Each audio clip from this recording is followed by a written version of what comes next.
जय हिंद दोस्तों, आज की इंस्टेंट ब्रेकिंग अपडेट। केंद्रीय कर्मी पेंशनर और सैनिक खबरों में सबसे पहले बात करेंगे 8 पे सेंटर पर पे कमीशन पर रोड मैप तैयार किया गया। पे और अलाउंस संसद में सरकार ने इस पर जवाब दिया है। 8वें वेतन आयोग में फिटमेंट फैक्टर 2.0 पर मोहर लगी है। इस पर बेसिक 37,440 रुपए कैसे होगी, इस पर बड़ी अपडेट है। आयोग की वेबसाइट के 15 प्रश्न में एमएसपी 15,500 जेसीओ ओआर की, इस पर बड़ी अपडेट है। और सीएपीएफ कर्मियों अग्निवीर को एमएसपी कब मिलेगी। एमएनएस को डबल पुलिस कमांड सेंटर में एक्स सर्विसमैन जेसीओ ओआर और सीएपीएफ कर्मियों की भर्ती हो रही है, इस पर बात करेंगे। तो सबसे पहले पहली खबर, 8वें वेतन आयोग की खबर बताने से पहले आपको एक इम्पॉर्टेंट खबर दे देते हैं। जॉब से लेटेस्ट अपडेट बता दें, पूर्व सैनिकों की भर्ती जो निकली है मैं लास्ट में बताता हूँ, लेकिन इस बार पहले बता रहा हूँ क्योंकि ये अब डाटा आ चुका है और जल्द ही इसको आपको अप्लाई करना होगा, जिसमें बिना कोई परीक्षा के पूर्व सैनिक और सीएपीएफ के सैनिक वह भर्ती दे सकते हैं। कई लोग कमेंट करते हैं कि सर यह आपके नोटिफिकेशन पहले नहीं मिल पा रहा है। कभी कभी क्या होता है कि अगर आपने चैनल सब्सक्राइब करके किया है तो आपके में जल्दी नोटिफिकेशन पहुंच जाता है, और अगर जो आपने सब्सक्राइब करके नहीं रखे हैं तो लेट पहुंचता है, जिसकी वजह से आपको ये लेट मिलता है।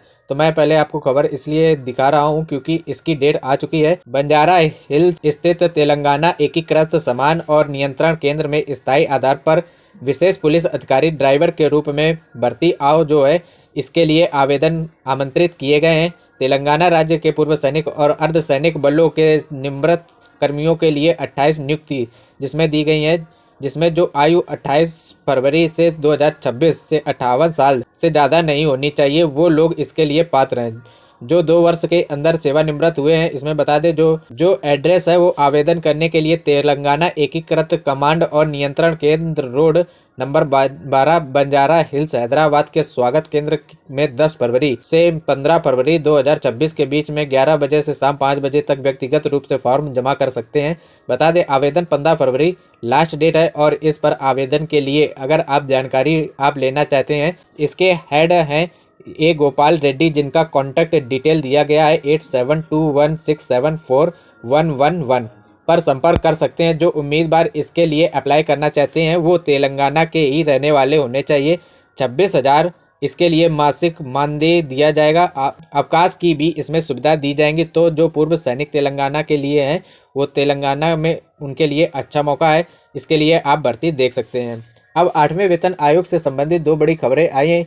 एक तो संसद में सरकार ने जवाब दिया है, और इसके बाद फिटमेंट फैक्टर एक सटीक जो है जानकारी जी बिजनेस की तरफ से आई है, और ये जानकारी वही आई है जो मैंने पहले आपको बताया था कि यही फिटमेंट फैक्टर रहेगा। 8वें वेतन आयोग पर बड़ा अपडेट आया है। संसद ने प्राथमिकता वाले क्षेत्रों और कार्यान्वयन रोड मैप पर स्पष्टता मांगी है। सरकार को इस पर जवाब आया है। बता दें जो हाई एलटी वाले क्षेत्र हैं वहाँ पर जो अलाउंस है और उनका इसके साथ रोड मैप है 8वें वेतन आयोग के लिए, इस पर सरकार क्या जवाब है। सरकार ने मंगलवार को राज्यसभा में लिखित जवाब में वित्त राज्य मंत्री के 8वें वेतन आयोग की स्थिति का दायरा और समय सीमा स्पष्ट की है। उन्होंने जवाब दिया है कि 8वां वेतन आयोग नवंबर 2025 में इसका औपचारिक ऐलान किया गया था। सूचना जारी कर दी गई थी। 18 महीने के भीतर समय सीमा दिया गया था आयोग को जो अपनी रिपोर्ट 2027 में आने वाले समय में रिपोर्ट देना, यानी 2027 में यह रिपोर्ट आएगी।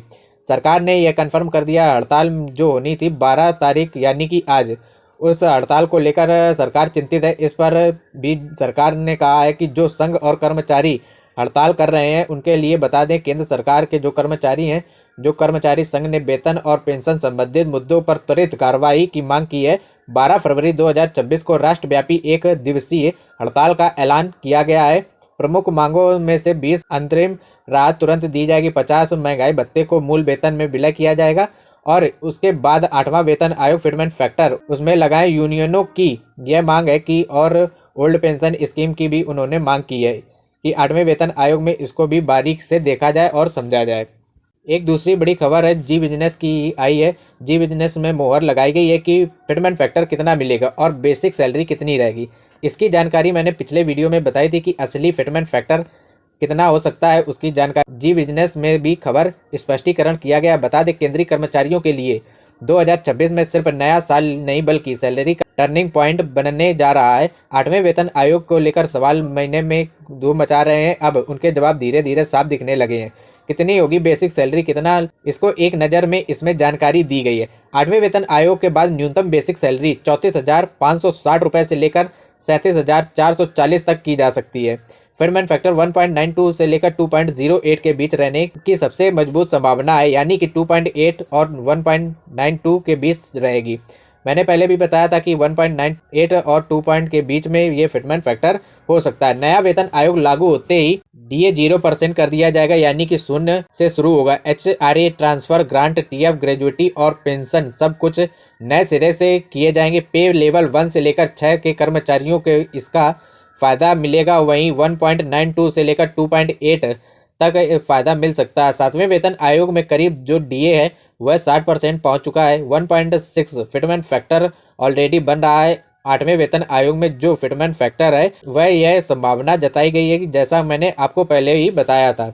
एक बड़ी खबर आई है, बता दें 8वें वेतन आयोग की वेबसाइट लॉन्च होने के बाद कई लोगों के कमेंट उसमें थे और आपने सुझाव भी दिए थे। मिलिट्री सर्विस पे का एक ही सवाल है कि जो 15वें नंबर पर हैं, टोटल 18 प्रश्न उत्तर उसके देने होते हैं। 18 प्रश्नों में जो आपकी सुझाव है वह उसमें आप दे सकते हैं। अलग अलग सुझाव 18 के देने होते हैं। जितनी बार आप लॉगिन करेंगे उतने में आपको अलग अलग प्रश्न के जवाब आपको देना है।